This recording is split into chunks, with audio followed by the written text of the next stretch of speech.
The alarm screamed at 3 in the morning, bullets tore through the penthouse windows, and the most dangerous man in Chicago shoved a gun into his waistband, kissed me like it was the last time, and said 3 words, "I love you." Then he walked straight into the gunfire. But let me go back to the beginning. 6 months before that night, I was nobody.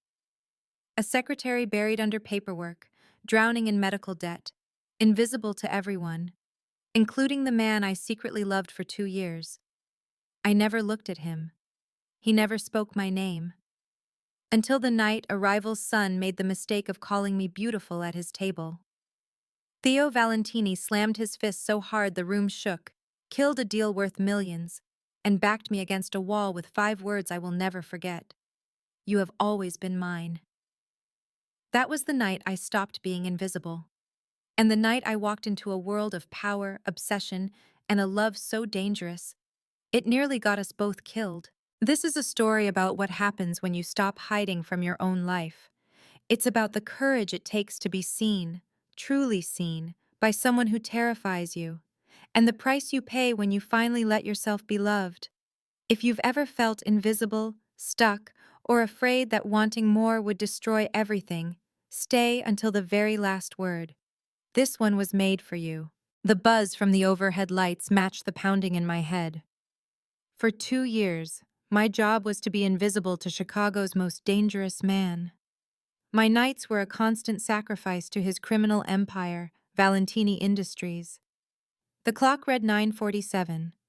Marco Ricci, his top enforcer, appeared at my door, his voice cutting through the quiet. "Mr. Valentini wants the quarterly reports on his desk by morning. All of them." I pushed down the wave of exhaustion. "Of course."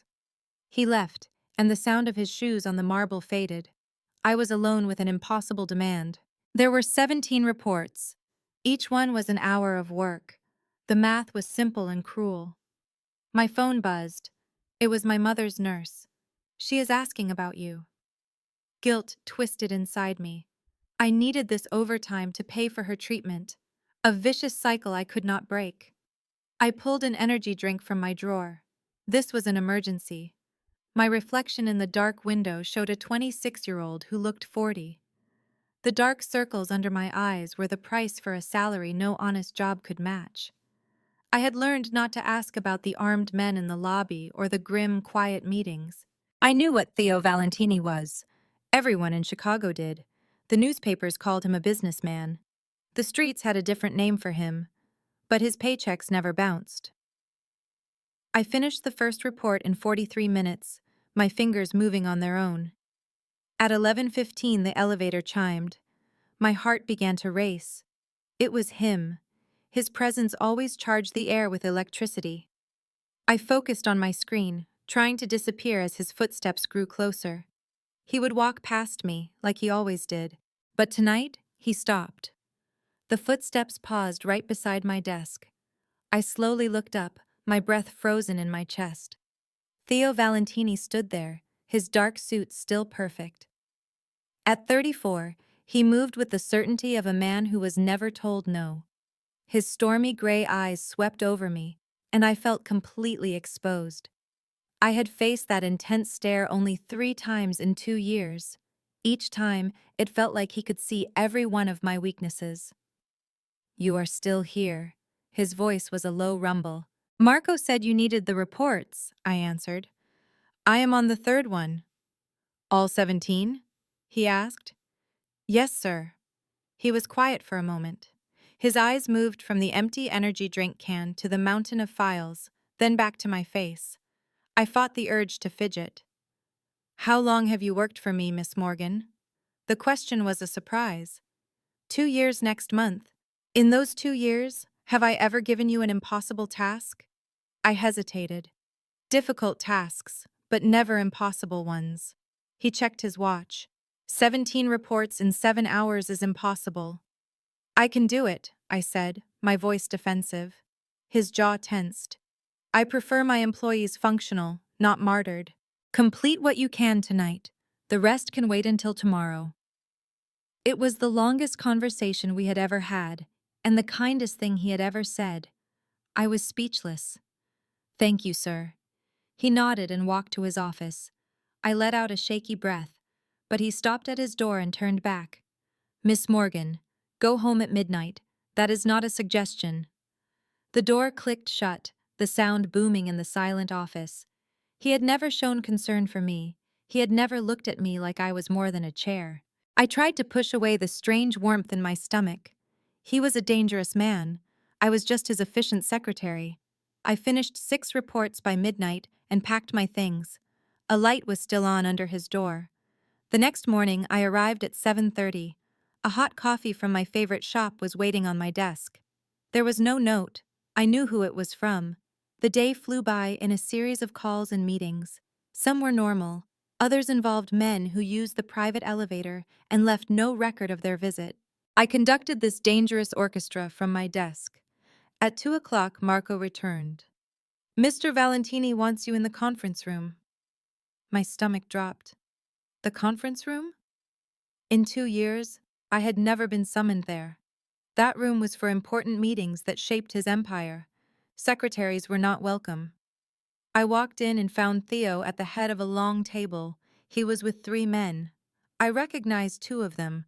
The third was a stranger, young and polished, with an expensive suit. He turned as I entered, and his eyes lit with an interest that made my skin crawl. That smirk. The secretary, he said, his voice laced with amusement. You failed to mention she was beautiful, Valentini. I kept my face a blank, professional mask. It was a skill I learned for moments when men looked at me like a meal. I stepped to my usual spot in the far corner of the room.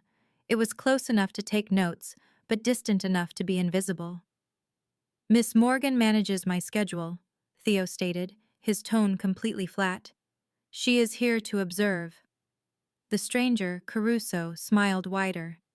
Just scheduling? That seems like a terrible waste. A chill filled the room.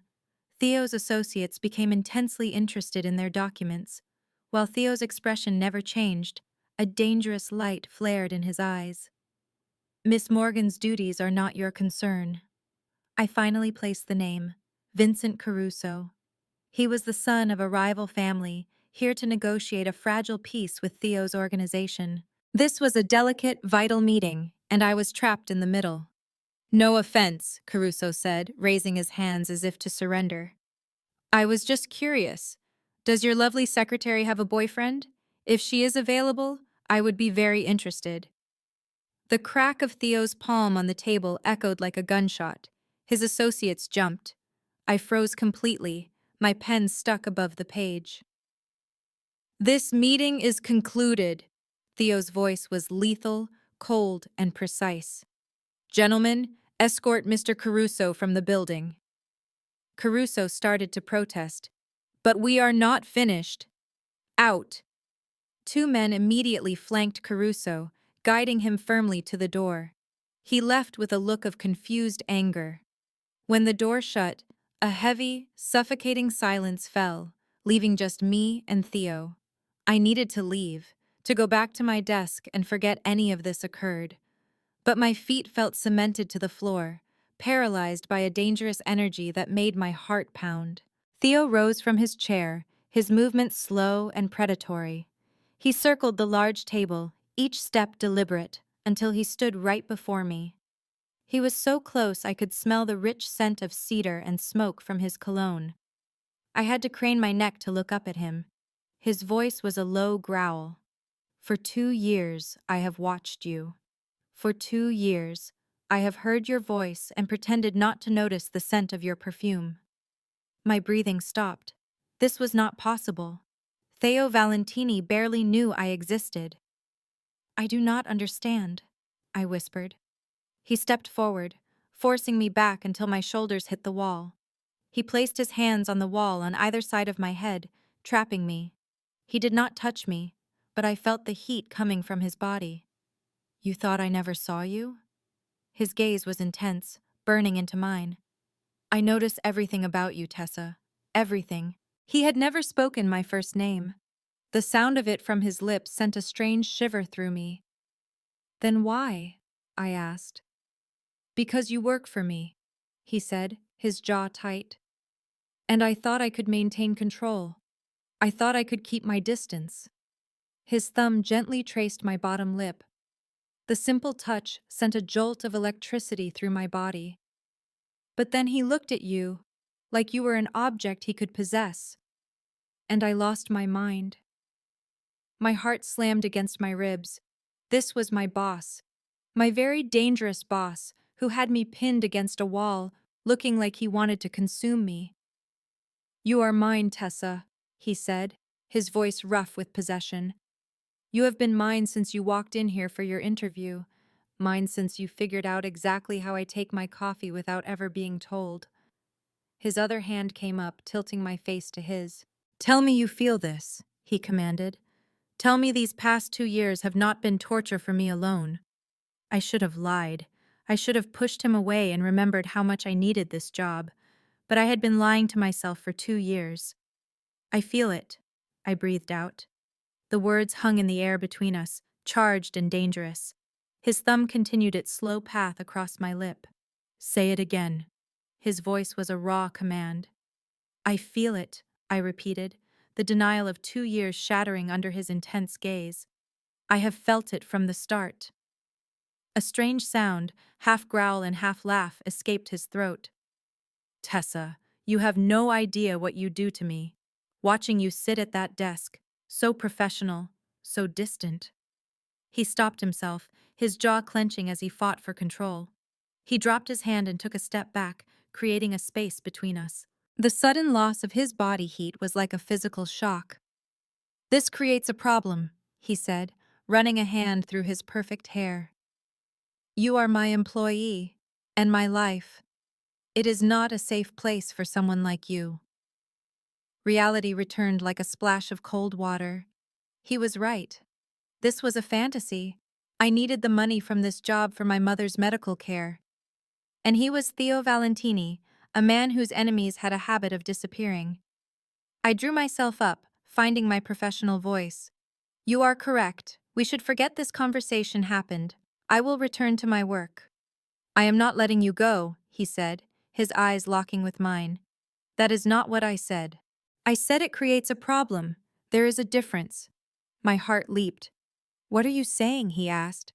"I am saying that for 2 years I kept myself in check, and Vincent Caruso broke that control in 30 seconds just by looking at what belongs to me." He moved in again, his body close but not touching mine. "I do not share, Tessa, and I do not let other men look at what is mine." "I do not belong to anyone," I said, but my body betrayed me by leaning closer to him. A dark, predatory smile touched his lips. "Do you not? Then why is your heart racing? Your body knows the truth, even if you are still fighting it." He was right, and I hated him for it. I hated that I wanted him to close the final inch between us and kiss me until I forgot why this was a terrible idea. "What do you want from me?" I whispered. "Everything," he answered, the word hanging in the air. "But we can begin with dinner. Tonight, at 8 o'clock. I will pick you up." The shift to something so normal was jarring. "Mr. Valentini?" "Theo," he corrected, his thumb brushing my cheek. "When we are alone, my name is Theo." "Theo," I tried the name.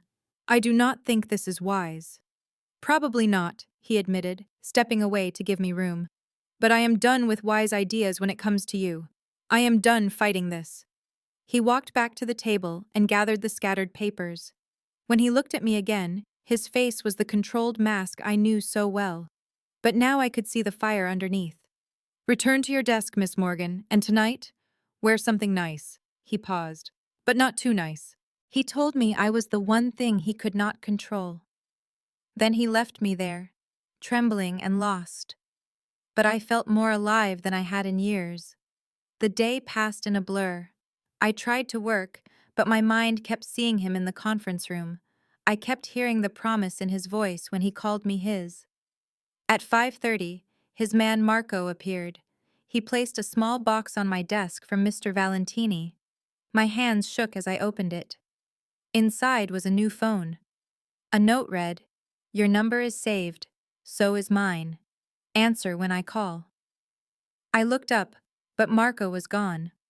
Later, in my small apartment, The phone rang at exactly 9. His voice was deep. Hello? Did you eat dinner? Yes, I made pasta. What kind? The question was simple and normal. I almost laughed.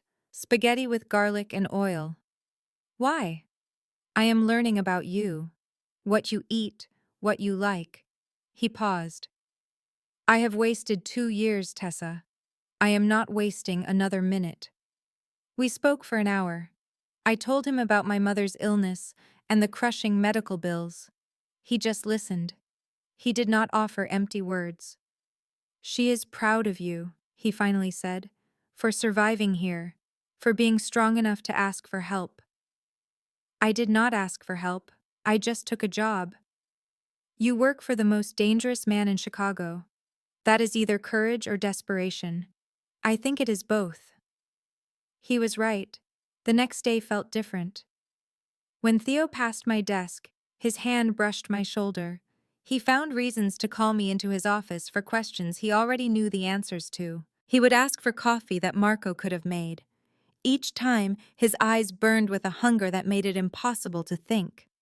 At 7, he stood at my desk in a new suit. Ready? I need to go home and change first. You look perfect, he said. The reservation is for 8:30. We will stop at your apartment first.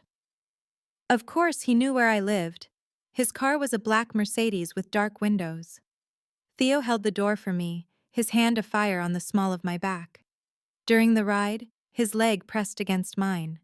His hand found mine and he laced our fingers together. It was possessive, but it made me feel wanted. Nervous? He asked, terrified. He smiled, a real smile. Good, so am I. You do not seem terrified. I am good at hiding fear, but make no mistake, Tessa, you terrify me. You are the first thing I have ever wanted more than power. His words took my breath. The car pulled up to my building.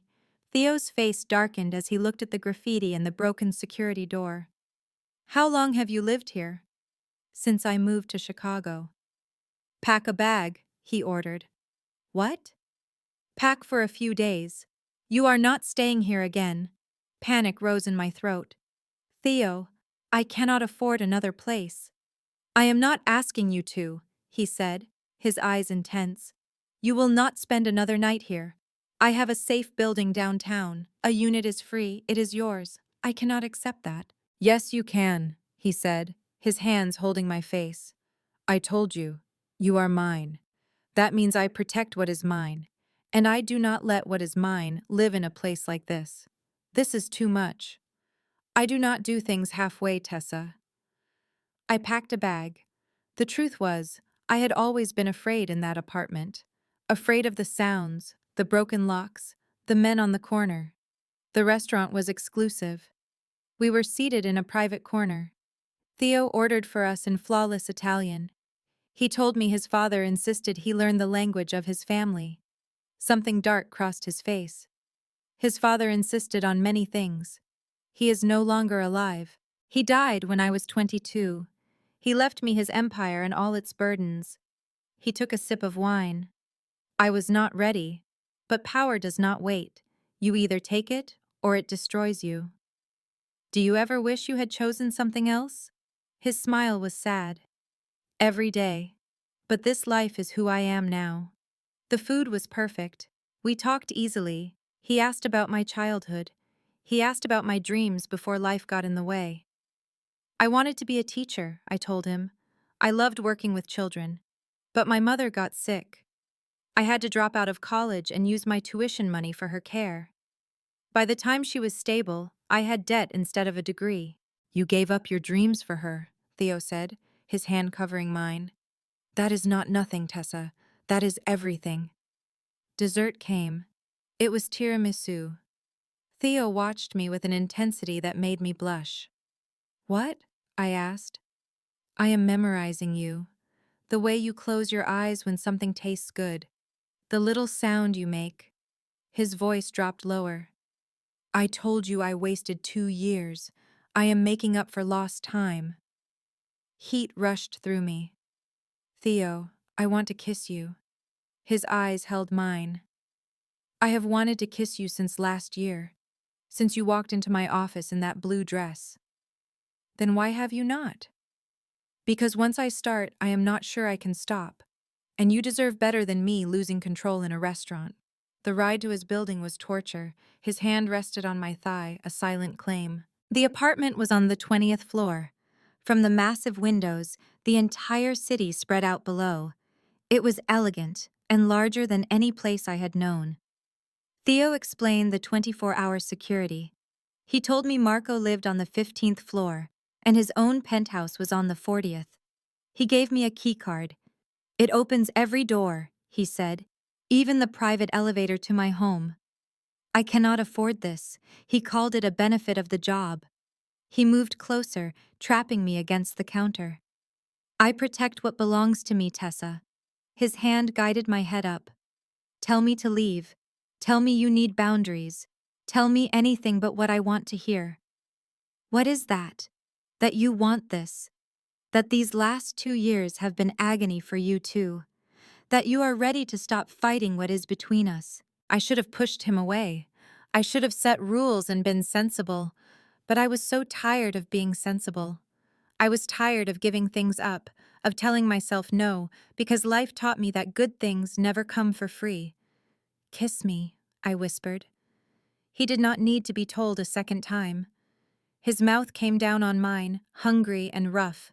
His hands held my face, angling me for his kiss. I gasped, and he used the chance to go deeper until I could not think, could not breathe. I forgot why this was a bad idea. When he pulled away, we were both out of breath. His forehead rested on mine. 2 years, he murmured. 2 years of wondering if you tasted this good. Theo, I should go. But he held me still. If I stay, I will not be able to stop. Maybe I do not want to wait. His eyes became dangerously dark. Do not test me, Tessa. I am barely in control. He kissed me again, but this time it was soft. Then he created space between us. Tomorrow, Marco will drive you to work. You will not take the train again. He walked to the door. And Tessa, lock the door after me. Use the security system. I will know if you do not. When he was gone, I leaned against the door, my lips still warm. My phone lit up with a message. Sleep well, Bella Mia. Tomorrow I will show you what it means to be mine. T. I did not know what I was getting into, but I wanted to find out. I could not sleep. Every time I closed my eyes, I felt his hands and his mouth claiming mine. The new apartment was silent. There were no sirens, no shouting from next door. Here, 20 floors up, I was in his world. My phone buzzed at 6 in the morning.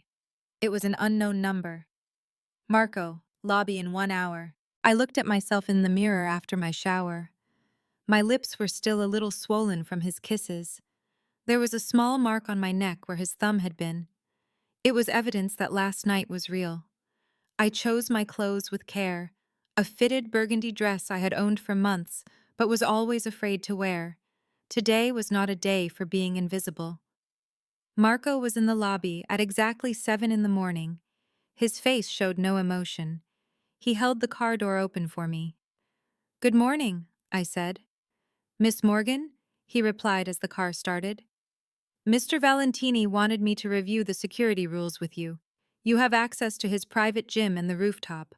All maintenance requests from you are a top priority. That is not necessary. It is done." He looked at me in the rearview mirror. "Mr. Valentini takes care of his own. You are one of his own now." When we got to the office, something felt different. Or maybe I was the one who was different. I made coffee and checked Theo's schedule, but I was listening for him. He arrived at 8:30 in the morning, and the feeling in the room changed. He wore a navy suit with the top 2 buttons of his shirt undone.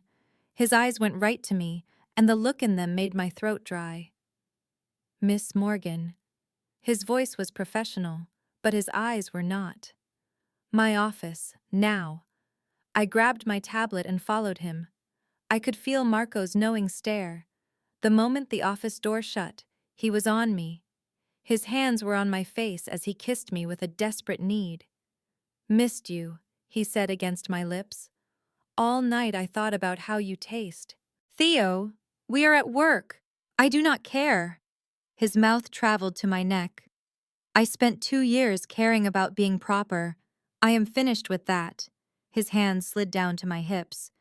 "This dress, Tessa, are you trying to end me? I hoped you would like it." "Like it?" He pulled back, his eyes full of heat. "I want to take it off you, but there is a problem." "What problem?"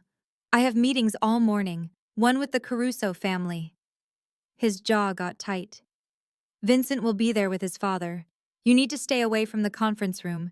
You need to stay locked in here until they are gone." "That is insane. I have things to do." "Tessa." His voice was cold. "I almost lost control yesterday when he looked at you. If he says your name today, I will put a bullet in his head. So unless you want to see a man die, you will stay in my office." The way he talked about killing someone should have scared me. Instead, I felt a strange thrill at his words. I loved the violence just under his skin. "Okay," I whispered. He kissed me again, this time with softness. "I will have lunch brought up for us.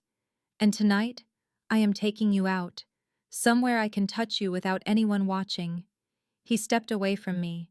"Work from in here. Text me if you need anything. Do not leave this office until I come for you." The morning moved so slowly. I worked at his desk, in his chair. Through the closed door, I could hear voices. At 11 in the morning, the voices got louder. They were speaking Italian too fast for me to understand, but the anger was clear. Then I heard Theo's voice, cold and full of command, cutting through the noise. Everything went quiet. My phone buzzed. "Stay put. Everything is fine." He came back at 12:30 in the afternoon. He looked furious. He locked the office door. "What happened?" I asked. "Vincent suggested my feelings for you were making me a bad leader, that I was letting personal business get in the way." He pulled at his collar. His father agreed. He said I should share you to keep the peace between our families. I felt my blood turn to ice. "They want nothing," he said, "because I made it clear that you are not part of any deal. Any man who disrespects you will answer to me." He went to the window. "I might have lost a multi-million-dollar agreement. My people think I am losing my mind. Are they right?" He turned to face me. "Probably, but I do not care. You are worth more than any deal or any amount of power. Do you know what you have done to me? My entire life is built on control," he said. "Then you walked in and destroyed it." His hands cupped my face. "The right thing would be to send you away, keep you safe, far from this life. But I will not do that." His forehead pressed against mine. "Because I am selfish. Because I have tasted you and I cannot go back. Because the thought of anyone else touching you makes me want to burn the world down. I do not want to be sent away. You should run from me as fast as you can. But I will not." I saw the danger in his eyes, the violence he held back, and I stayed. "I am choosing this. I am choosing you." Something inside him broke. He kissed me with a wild desperation. His hands were in my hair, his body pressing me against the desk. Nothing mattered except him. He made me feel alive. A sudden knock on the door made us both freeze. "Boss," Marco's voice called out. "The Bratva are here. They say it is urgent." Theo rested his forehead on my shoulder, breathing heavily. "5 minutes," he called back. The footsteps retreated. Theo pulled away, his hands shaking a little as he fixed my hair. His eyes looked wild. "Tonight," he promised. "No business, just us." He kissed me again, this time with a soft reverence. Then he straightened his suit, smoothed his hair, and became Theo Valentini again. Cold, in control, and dangerous. "Stay here. This should not take more than an hour." He left, and I sank into his chair, my body shaking with adrenaline and need. This was madness. Anyone could have seen us. But I wished he had not stopped. My phone vibrated. A text from a number I did not know. It said, "You are playing a very dangerous game, Miss Morgan. Theo Valentini breaks everything he touches. You are next. The words made my blood run cold. I sent the message to Theo. He answered right away. Do not respond. Do not worry. I am handling it. Lunch came at 1 o'clock. It was from the most expensive Italian restaurant in the city. Marco brought it himself, with a bottle of water and a note. I ordered everything you like. Eat. You will need your strength tonight. Signed, T. How did he know what I liked? Then I knew. He had paid attention to my lunch orders for 2 years. He had been watching all along. The afternoon felt unreal. I answered emails and managed schedules, doing normal things in a terrible situation. My heart jumped every time my phone buzzed. At 5:30, he was at my door. Ready? Where are we going? To my home, he said. He held out his hand. I want to show you something. His penthouse was on the 40th floor. The private elevator opened into a space that looked like a museum, not a home. Giant windows overlooked Chicago. Modern art hung on gray walls. Everything was perfect, expensive, and cold. This is where you live? I asked. This is where I sleep, he said. I do not call it living. He led me to a pair of double doors. But one room is different. He opened them to a library. This room felt warm and used. Books packed the shelves. A worn leather chair sat by the window. Beside it was a half-empty glass of whiskey and an open book. I come here when everything becomes too much, Theo said. When I need to remember there is more to life than business and violence. He pulled a worn book from a shelf. My mother gave this to me before she died. The Count of Monte Cristo. She said it was about a man who lost it all and fought his way back. She taught me that revenge is a meal best eaten cold, but love is meant to be hot. How old were you? I asked. 16. She died of cancer. My father was broken. He grew harder, more cruel. He said grief was weakness, and weakness gets you killed. Theo put the book down. I think he was just scared to feel anything after her. I stepped closer to him. The pain in his voice pulled me in. Is that what you are afraid of? Feeling? I am afraid of what I feel with you, he admitted. I am afraid I will lose control and hurt you. His hand touched my cheek. You deserve a better life than this, Tessa. A better man than one with enemies everywhere. Maybe I do not want better, I whispered. Maybe I just want you. He kissed me, a slow, deep kiss, as if he was memorizing me. Then he pulled away. I have to tell you how this all started. We sat together in the leather chair. His arm was around my shoulders. For the first time, Theo Valentini, the man Chicago feared, let me see his true self. My father was third-generation Mafia, he began. He raised me to lead the family. It was my destiny, not my choice. When I was 22, a rival family killed him. They thought our organization would die with him. His jaw clenched. They were wrong. I took control immediately. I hunted down every person involved in my father's murder. I made brutal, public examples of them. When I was done, no one challenged my power. You were so young. I was filled with rage. Grief can turn you into someone else. I said I was protecting my family. But really, I enjoyed the power. I became the man my father always wanted. A monster who could command an empire. You are not a monster. Am I not? I have killed men, Tessa. I have ruined lives. You would run screaming if you knew the details. But you also run real businesses that employ thousands. I have seen the records. I know about the scholarships and the donations to hospitals. That is guilt money, he said. It does not balance the harm I have done. I turned to face him. Why are you telling me this? Are you trying to push me away? I am telling you because you need to know who you are choosing. Once we do this, once you are truly mine, you can never go back. You will be in this world with me. What if I already made my choice? I touched his jaw.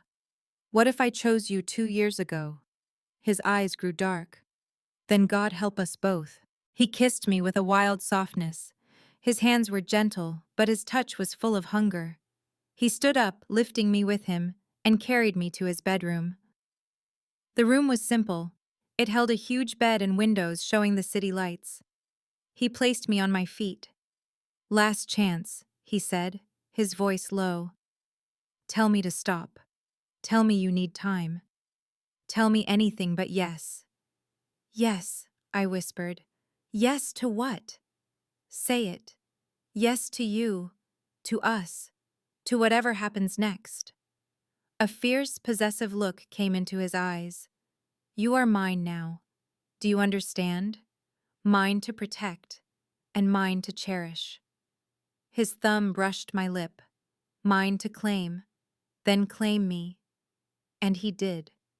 The world outside disappeared. Later, lying in his arms, I felt his lips in my hair. "I will not let anything hurt you," he murmured. "Whatever comes, I will handle it. You are protected now." "Theo?" "Yes, Tessa. I think I am falling in love with you." He became very still. Then he lifted my chin so I had to look at him. His eyes were serious in the dark. "I fell in love with you the day you looked at me like I was just a man, not a monster. I have been yours for 2 years, Tessa. I am just happy you are finally mine." Sunlight streamed through the windows, painting the room gold. I woke up slowly. I felt the silk sheets, the heavy arm around my waist, and the warm body behind me. The memories of last night rushed back. The gentle way he had touched me. The beautiful Italian words he had whispered on my skin. The way he held me after, as if I were precious and might vanish. "You are thinking too loud." His sleepy voice rumbled behind me. His lips touched my shoulder. "I can hear you from here. I am just thinking." "Do you have regrets?" He asked the question so carefully. I turned in his arms. In the morning light, he looked younger. His dark hair was messy and his jaw was shadowed with stubble. "No regrets," I said quietly. "But what do we do now?" "No more pretending," he stated. His hand cupped my face. "Today, everyone in my world will know that you are under my protection, that you are mine. Will that not make me a target?" A dark look crossed his face. "It makes you untouchable. Anyone who even thinks about hurting you will deal with me." He kissed me slowly. "But we need to set some rules. Marco is giving you a security detail." I stared at him. "What?" His voice was cold steel. "It is not a negotiation. You are with me now, and that brings danger. I will not risk your safety." I wanted to fight back, to complain about the loss of my privacy and freedom, but I had seen enough in 2 years to understand Theo's world. People who crossed him vanished. His enemies would see me as a weakness. "Okay," I finally said, "but they need to be discreet. No armed men following me for coffee." A faint smile touched his lips. "Marco's people are experts at being invisible. You will barely see them. Most of the time," he added.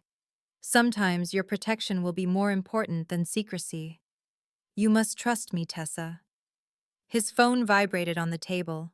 Once, twice, then a third time. He sighed and read the messages, his face growing dark. "What is it?" "The Caruso family is angry about yesterday. Vincent's father is demanding an apology and payment for the insult to his son." Theo's jaw was tight. "They are threatening to break our shipping deal and work with the Moretti family." "What will you do?" "I will handle it." He put the phone down and looked back at me. "But first, breakfast. I am learning that I like taking care of you, and my schedule is open until 10 o'clock. You can cook?"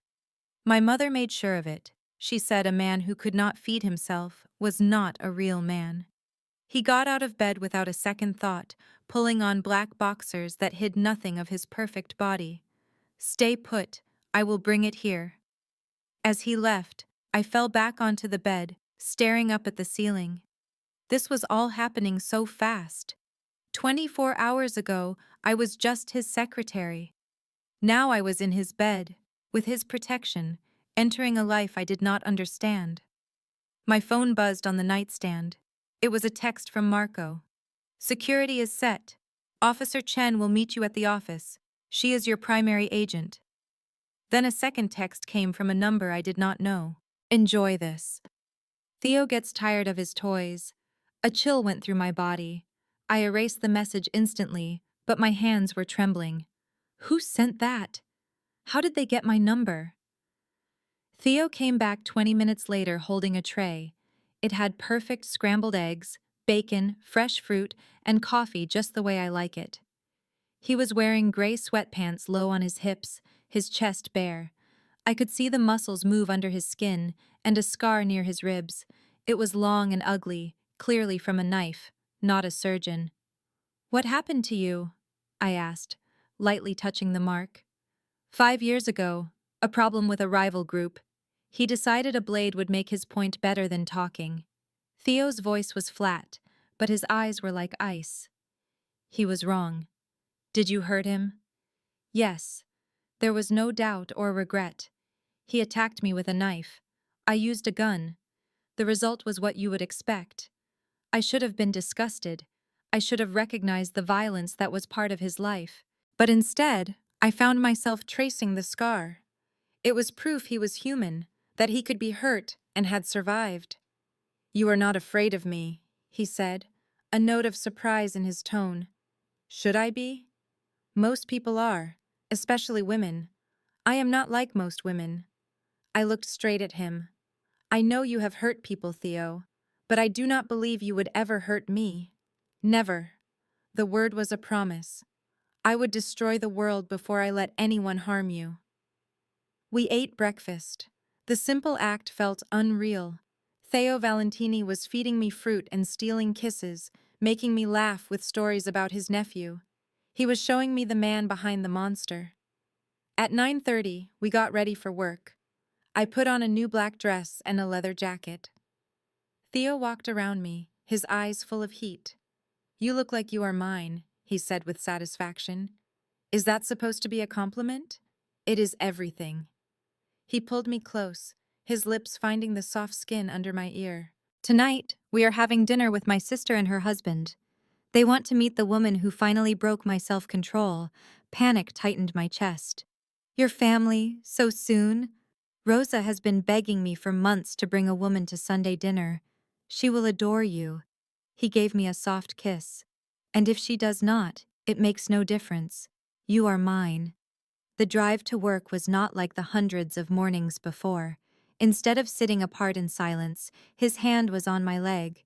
He showed me the buildings he owned, the restaurants he controlled, and the parts of the city he protected. He was showing me his world.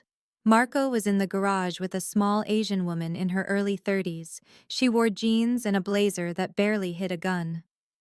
Miss Morgan, this is Officer Chen, Marco said. She is former Secret Service, an expert in protection. She is your main security now. Chen shook my hand. Please, call me Amy. I will stay near but out of sight. You will not even know I am here most of the time. The rest of the time, she continued, there will be a danger that forces me to be more visible. When that happens, you must follow my directions without hesitation. Your safety is my job. Theo's hand rested on my lower back. Amy has the power to cancel any plans if she feels they are not safe. That includes things I have planned. Her word is final. The reality of my new life hit me. This was not just dating my boss. I was in a world that needed armed guards, a world where threats were normal. My life was now in the hands of a stranger. The elevator ride up was crowded with Theo, Marco, Amy, and me. When the doors opened, the office was quiet. Everyone was staring and whispering. The news was already out. Theo kept his hand on my back as we walked to my desk. It was a clear signal to everyone. Amy stood against a wall, watching. We have a conference call in 30 minutes, Theo announced loudly. Miss Morgan, I will need you in my office for notes. The excuse was weak, but it worked. I picked up my tablet and walked into his office, feeling every single stare. The second the door was shut, he held me. Ignore them, he said. Let them talk. In a week, this will be old news. If they think less of me, they are fools who do not see how hard you worked for your job. His look became hard.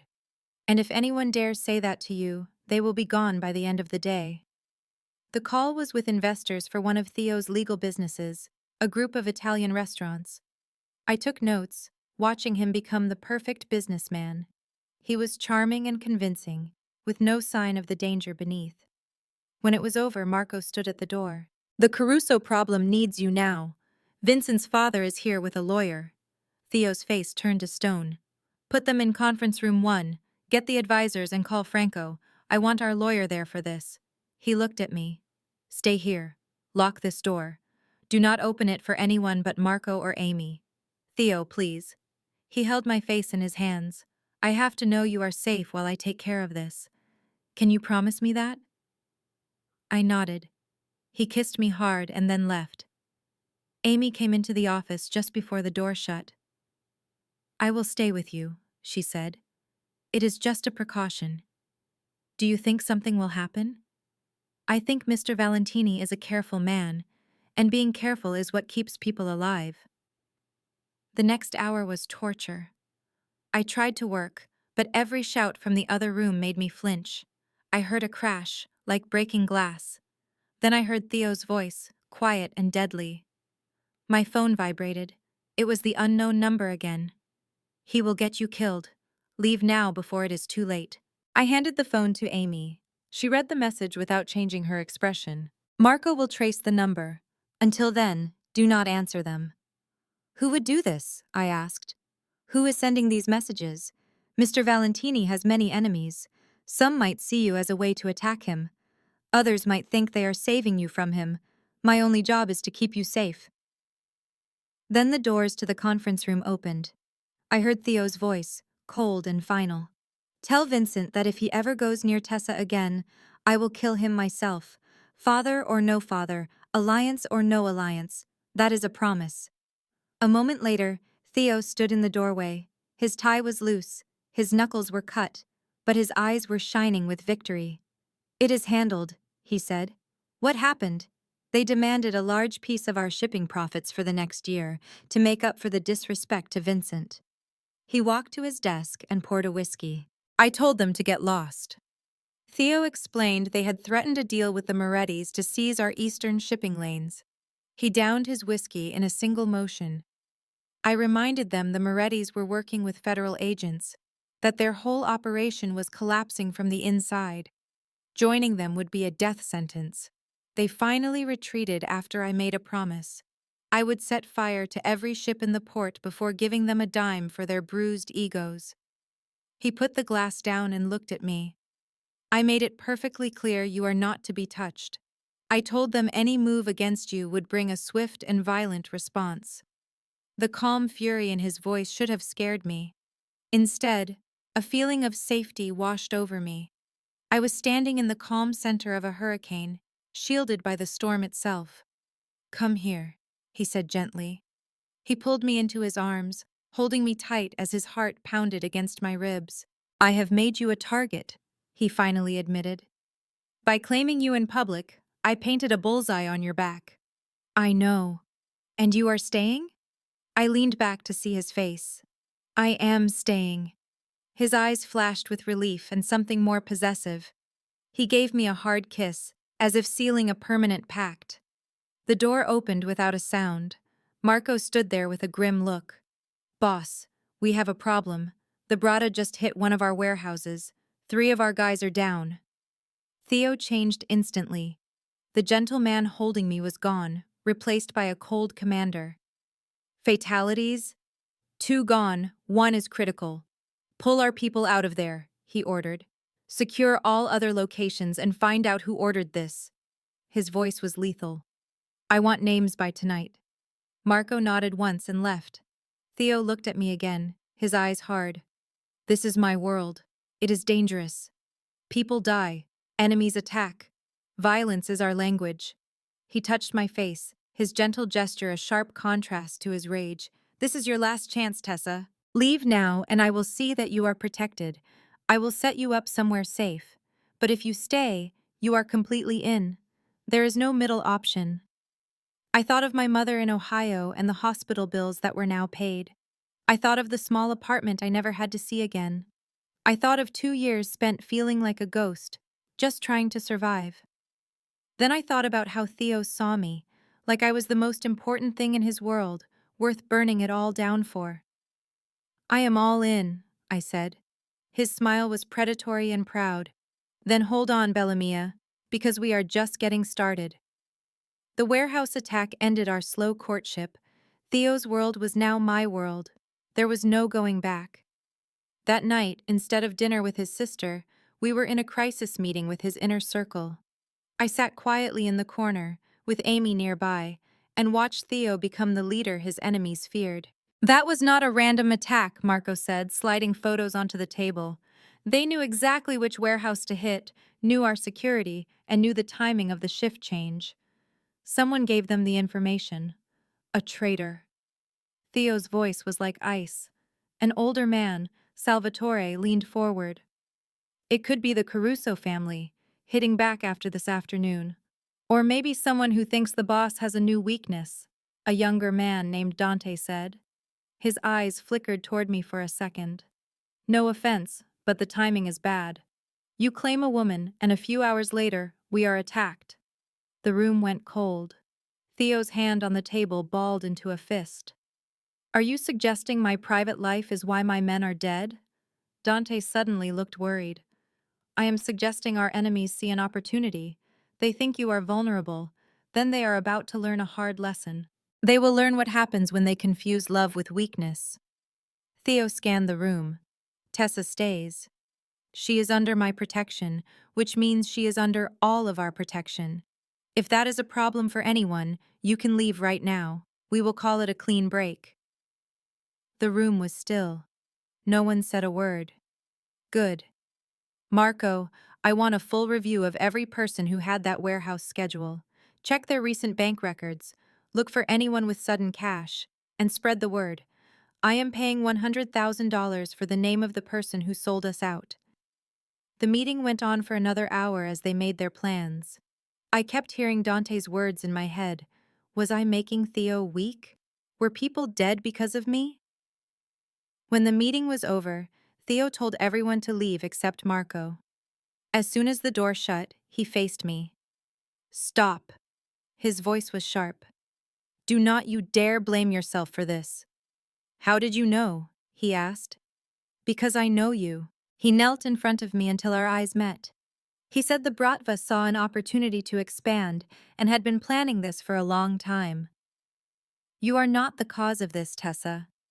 You are just the excuse Dante needed to complain. But he might have a point. Perhaps I am distracted. I told him I was focused. He cradled my face with his hands. For the first time, I have something to protect beyond this world. That does not make me weak. It makes me dangerous, because I finally have something to lose. Marco cleared his throat. Boss, we must get you both away from here. This building is no longer secure. Where? The estate. It has a full security team and a controlled perimeter. I already made the call. Theo nodded, then faced me.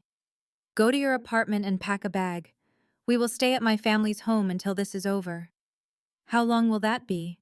His expression turned grim. As long as it takes. Until I have either ended the threat or made a peace deal. The journey to my apartment was filled with tension.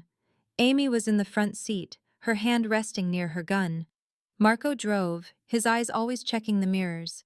I sat in the back, squeezed between Theo and another guard. I felt safe and trapped at the same time. I asked him about the estate just to break the silence. It is where I was raised, Theo answered. His thumb drew circles on my hand. It is an hour north of the city, right on Lake Michigan. My grandfather built it in the 1950s. The property is 20 acres and completely private. My sister Rosa lives there. Are you sure I should meet them like this? Rosa has wanted to meet you since I first said your name. She will be excited, crisis or not. A small smile appeared on his face. My nephew, Marco, will probably ask if you play video games. He is 8 years old and takes gaming very seriously. The normal details he shared felt strange. Family dinners and video games seemed so far away from attacks and violence. We only stopped at my apartment long enough for me to pack some clothes. Amy came inside with me. Her presence was both a comfort and a reminder of the danger. She searched every room and checked every window. She finally said it was clear, but told me to hurry. We could not afford to be exposed for long. As we drove north, I watched the city lights disappear. The dark highway felt endless. It was like I was leaving my entire past behind me. "What are you thinking about?" Theo asked in a soft voice. "I was thinking that 3 days ago, I was just a secretary. Now, I am running from the Russian mob because my boyfriend is the head of the Italian Mafia. Boyfriend is a simple word for what we are. So what are we?" He paused for a moment. "You belong to me, and I belong to you." The estate revealed itself suddenly. A long tree-lined driveway led to a huge stone house that looked like it belonged in Italy. Lights were on in every window. Guards walked the grounds. This was not a house. It was a fortress. A small, dark-haired woman stood on the steps as our car approached. She looked to be in her early 30s. Her clothes were casual, but her face was all Valentini. She had the same gray eyes and strong features as her brother. Finally, she shouted, "I was afraid you had backed out, Theo." "Rosa!" His voice held a warmth I had never heard. He got out of the car and embraced his sister. She asked where the little monster was. "He is asleep. You sent him too much candy." She then turned to me with kind, curious eyes. "You must be Tessa, the woman who made my brother human again." I liked her right away. "I do not think I can take credit for that." "Oh, you definitely can." She took my arm and started pulling me inside. "Come inside, I will show you to your room. Theo, you can go make your violent plans. I am taking your girlfriend." "She is not my girlfriend," Theo said as we walked away. "What is she then?" Rosa replied. "She is mine." Rosa just laughed. "Men are so dramatic." She led me through a massive entrance hall. "He has been unbearable for 2 years," she said. "He was always moody and angry. I told him he just needed a date, but it seems he needed to fall in love." "I do not believe. Please. I have never seen him look at anyone the way he looks at you. You are the only real thing in his world of shadows." She stopped at a door upstairs. "This will be your room. Your bags will be up soon. The bathroom is through that door. Let me know if you need anything." "Thank you, Rosa." She put a hand on my arm. "No, thank you for making him happy. He deserves to have something good in his life." The room was 3 times bigger than my apartment. It had a large bed and a view of the lake. The closet was filled with new clothes in my size, all from designers. It was obviously Theo's doing. I was looking at a beautiful dress when the door opened. Theo was standing there without his jacket, his sleeves rolled up. He looked exhausted. "I see Rosa did not scare you away. She is wonderful. I like her." He came into the room and shut the door. He said that she likes me too. "You look at me like I deserve to be loved." He pulled me close and held me tight. "2 of my men died today, Tessa. They were good men. It is my fault for not seeing this coming. You cannot be in control of everything. In my world, if you lose control, people die." He stepped back, his eyes full of pain. That is what Dante was trying to say. It is my job to keep my people safe. And today, I failed them. I reached up and touched his tense jaw. "What is going to happen now?" "I will find the person responsible. I will make them an example. And I will make my organization stronger than ever." His eyes became dark. "And I will protect you no matter what." "What if protecting me means you have to let me go?" "That is not an option." His grip on my waist tightened. "I already told you that I am a selfish man. I would fight all of Chicago before I would lose you." Someone knocked on the door. It was Marco. "Boss, we found the informant." It was a warehouse guard named Tommy Ricci. He is a distant cousin of mine. He vanished, but we found a payment to him from the Bratva. Theo's whole body stiffened. Marco's cousin. Marco did not know he was a traitor. "Where is Marco?" "He is downstairs waiting for your orders." Theo shut his eyes for a second. Tell him I will be there in 5 minutes. He looked at me after the footsteps faded. This is the part of my life you cannot see. The part where I make choices that are impossible. What will you do? Marco is my most loyal man. We grew up together. But his family betrayed us and caused the deaths of 2 men. His jaw was tight. Tradition demands that Marco handle this himself. He should be the one to remove the threat his own family created. But you do not want him to do it. I do not want any part of this, he said, his voice raw. I do not want to order my best friend to kill his own cousin. I hate that I live in a world where this is needed. But this is my world. If I appear weak, my enemies will attack. He gave me a soft kiss. Stay in here. Lock this door.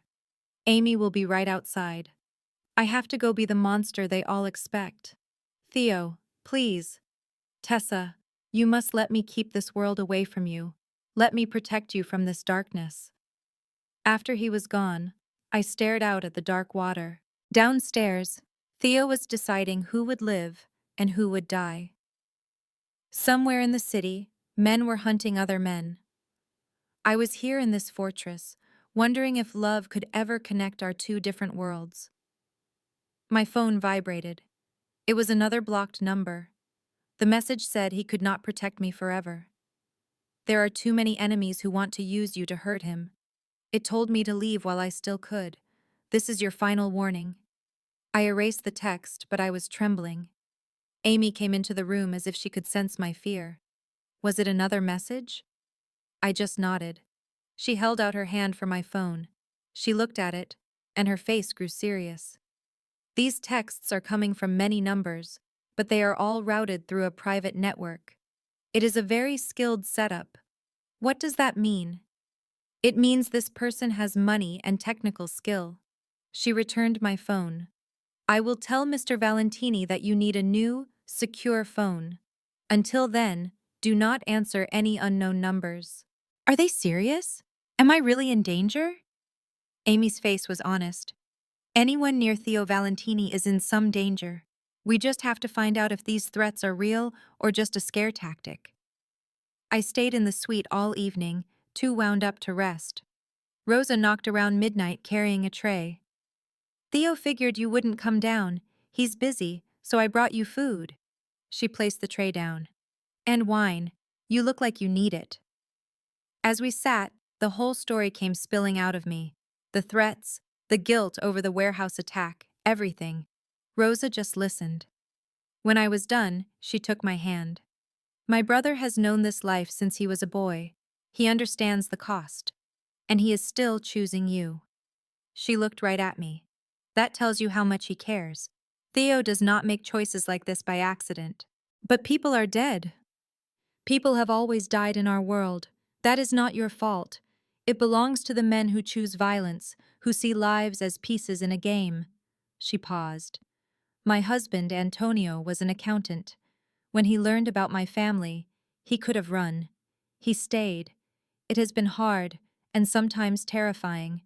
But I never regretted my choice, and neither did he. How do you handle the fear? I remember that one day with him is worth all the risk. Love is not meant to be safe. It is meant to be real. She gave a small smile.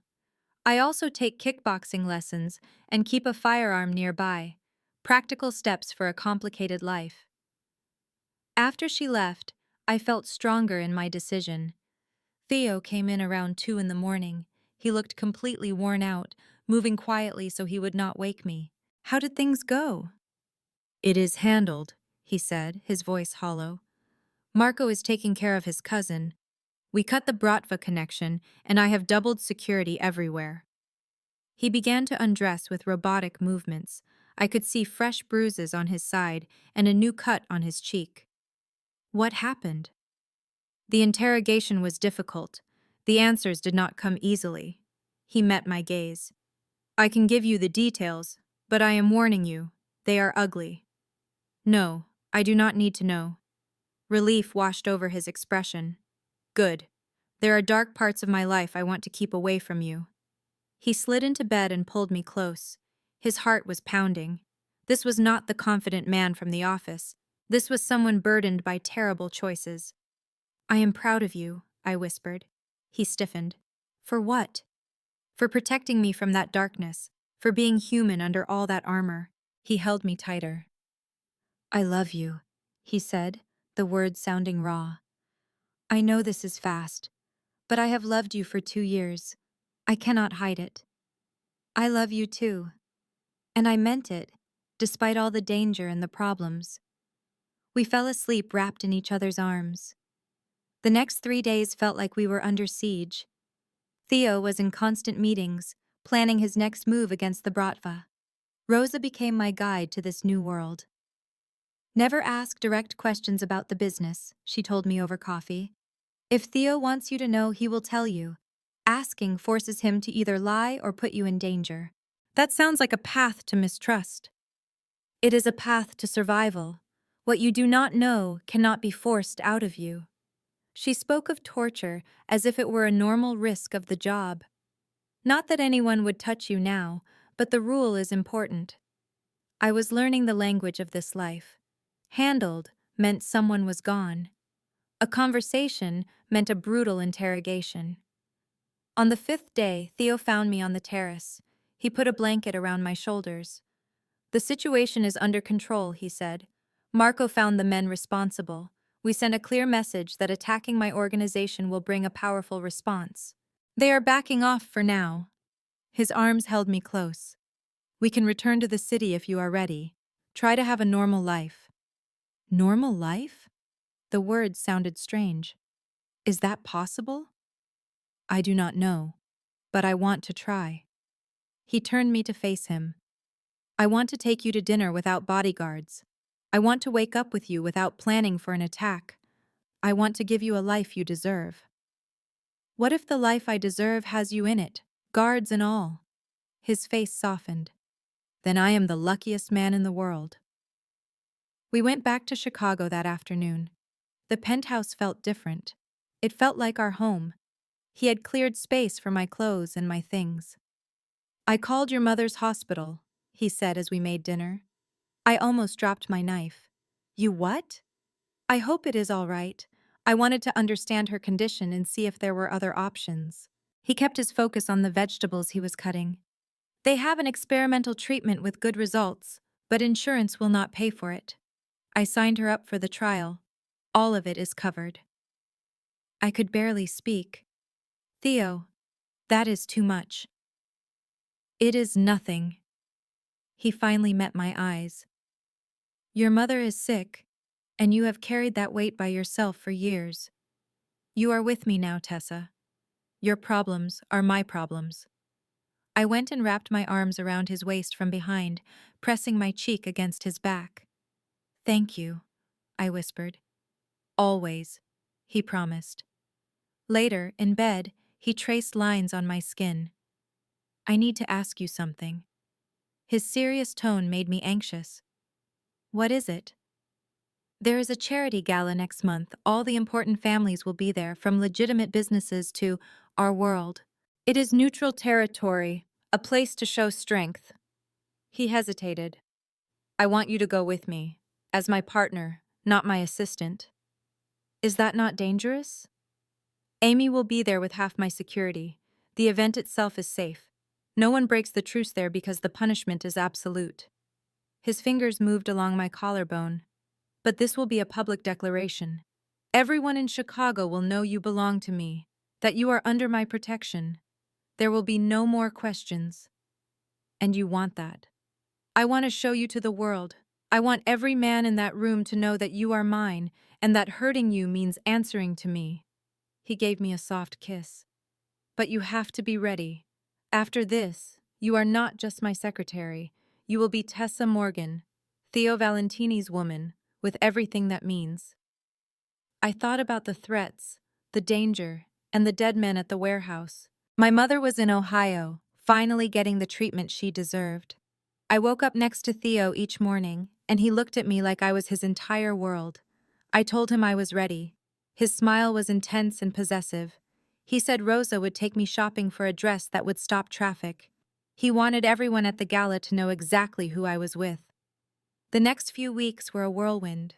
Rosa became my guide and my friend. We found an emerald dress that clung to my body, with a high slit and a bold neckline. Rosa was satisfied. She said every man would want me, and every woman would hate me. At work, things were different. People no longer whispered. They greeted me with respect. I was not just Theo's secretary anymore. I was his partner, and that had power. But the anonymous threats kept coming. The messages were always the same. Leave him or you will regret it. Amy was investigating but had found nothing. The sender used complex methods to hide their tracks. This was not an amateur. I asked if it could be the Brada, trying to scare me. Amy said it was possible, but the tone felt personal, like someone who thought they were protecting me. She promised to keep digging. She told me to stay alert and report anything strange. The night of the gala came. My hair and makeup were perfect. The emerald dress felt like a second skin. When I walked out, Theo was waiting in a tuxedo, looking like a movie star. His reaction was just as Rosa predicted. His eyes darkened, and he crossed the room in 3 long steps. "You are the most beautiful thing I have ever seen," he breathed. He kissed me gently, careful not to smudge my lipstick. He said he would have to fight off every man in the room. I told him I only saw one man. He smiled. "Amy and Marco are with us. Stay close to me. If you feel uncomfortable, you tell me." He touched his ear. "If I give this signal, you leave with Amy. No questions." "You are scaring me," I said. He told me fear keeps you alive. Then his voice softened. "I promise nothing will happen to you, Tessa. I would die before I let anyone hurt you." The gala was in a ballroom that looked like a dream, with crystal chandeliers and marble floors. Chicago's most powerful people mingled in expensive clothes. I could feel the danger beneath the beautiful surface. I saw the bodyguards and the careful way people watched each other. Theo kept his hand on my back, holding me close. We moved through the crowd, greeting people with a mixture of respect and warning. A voice called out Theo's name. An older man with silver hair approached us. Behind him was a younger, handsome man whose eyes were cold.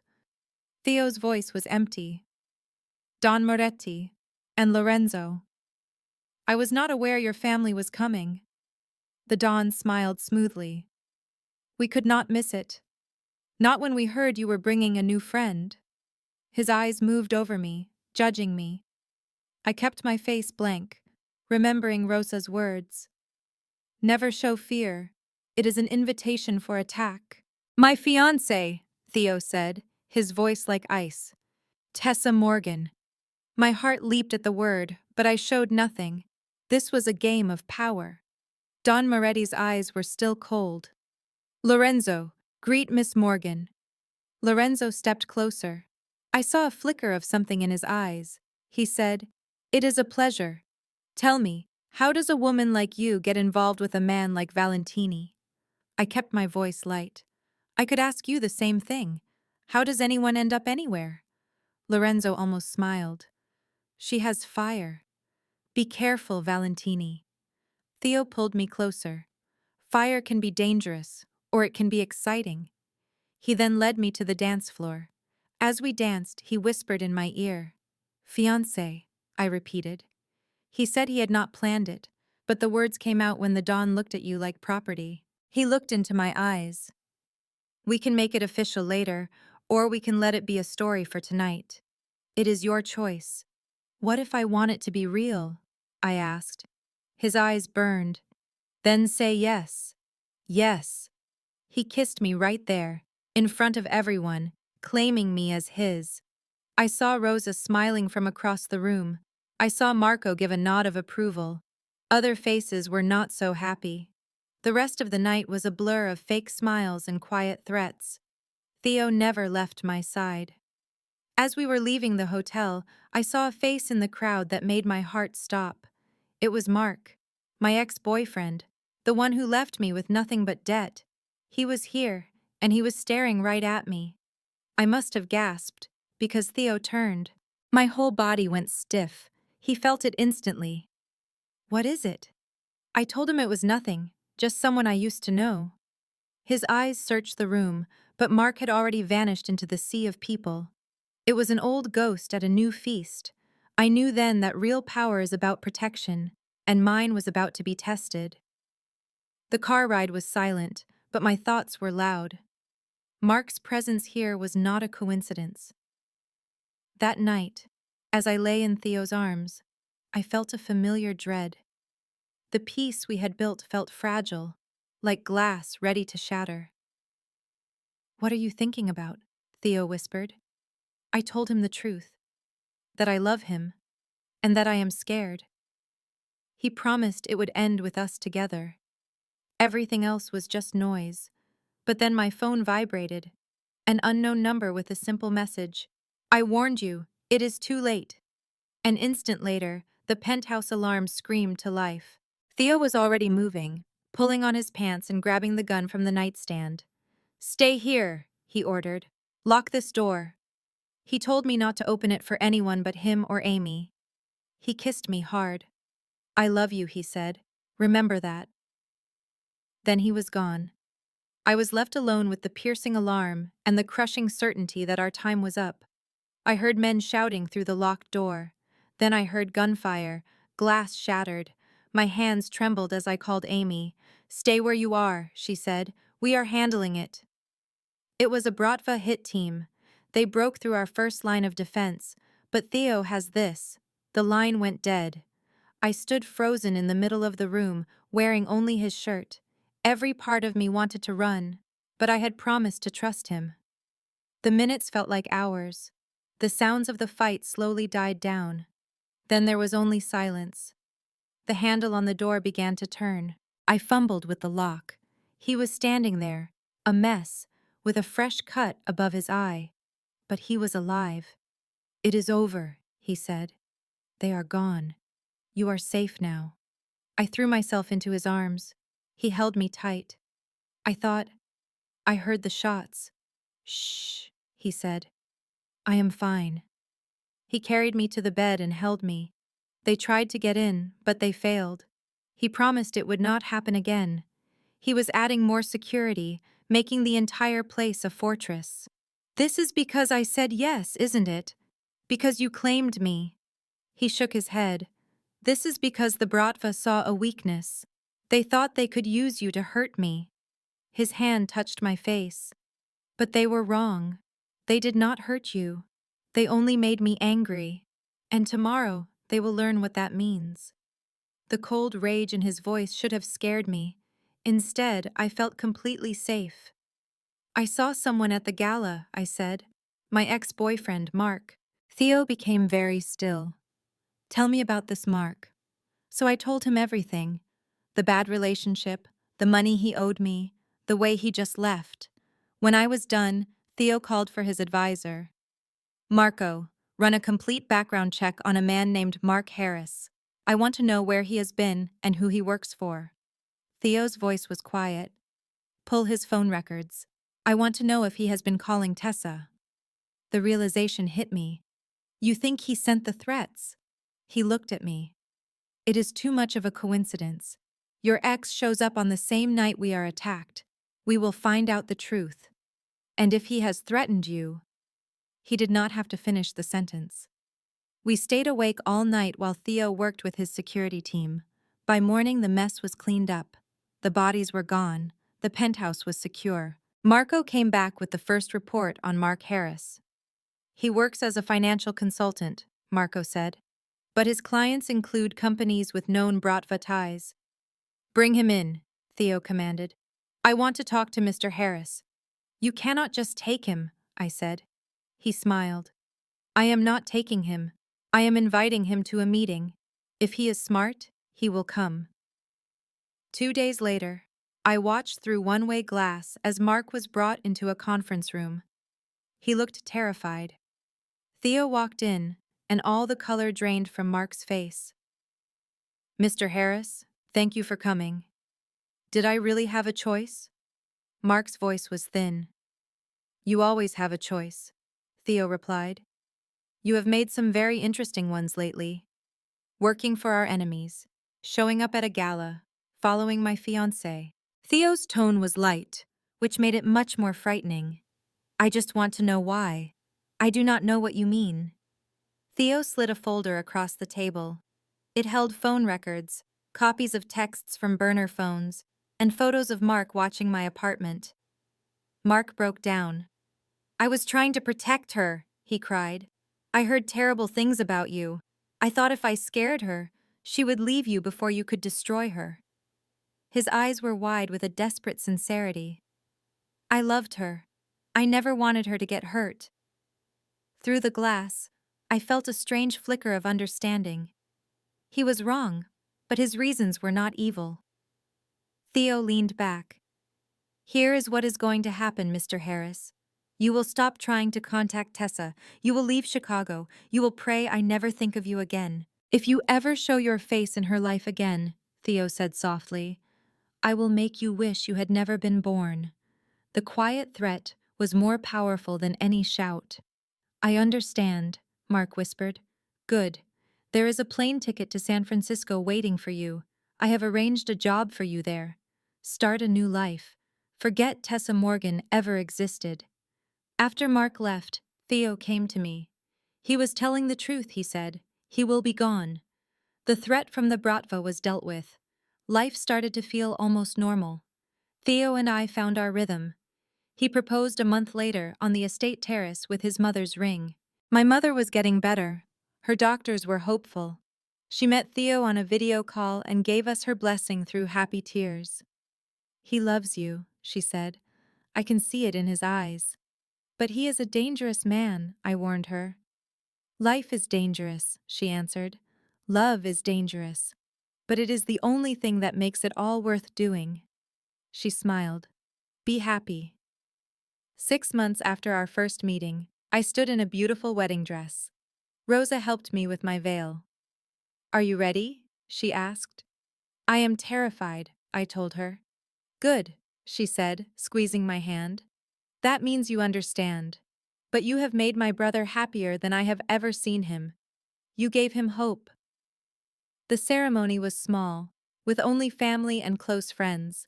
Our vows were exchanged on the estate, with the lake behind us and Rosa and Marco as our witnesses. When Theo looked at me, his eyes were filled with pure wonder. You came, he breathed as I joined him. He admitted he always expected me to realize I deserved better, that one day I would see the man he truly was. I grasped his hands, feeling the strength and gentleness he showed only to me. I see you perfectly, Theo Valentini, and I choose you. Then the name became official. Mrs. Valentini. A current of energy went through me. I was the wife of one of Chicago's most powerful men. After the ceremony, Theo handed me a sealed envelope. He told me to open it when we were private. Later that night, in our room, I broke the seal. Inside was the deed to a skyscraper in downtown Chicago. A handwritten note from Theo came with it. The building was mine, to do with as I pleased. He wanted me to remember my own power, that I was my own person. He wrote that he loved me for challenging him to be more than a monster. I found him on the terrace watching the water. He turned, and I saw his vulnerability. This is too much, I said. He pulled me close. It is not nearly enough for you. He said it was just a start, a constant reminder that I always had a choice. We stood together, a husband and wife from entirely different worlds. The future was unknown. His world would always be dangerous. But we would face every threat together, bound by a promise to protect one another. Do you have any regrets? Theo asked. I thought about our long journey, the years of silence, the danger we faced. Only one, I answered. His entire body went stiff. What is it? I regret wasting 2 years in the shadows, I said. I could have been with you that whole time. His smile was possessive and full of love. Then we must make up for lost time, Mrs. Valentini. And that is what we did, for the rest of our days. If this story made your pulse race, gave you chills, or made you believe that even the darkest love stories can have a beautiful ending, hit that like button right now. Drop a comment and tell me, would you have stayed with Theo? Or would you have disappeared before the first bullet flew? Share this with someone who needs to hear a story like this tonight. And if you're not subscribed yet, tap that button and turn on notifications, because the next story might be the one you can't stop thinking about. This content was carefully researched, developed, and manually edited by our team to deliver meaningful stories and valuable life lessons. Thank you for listening.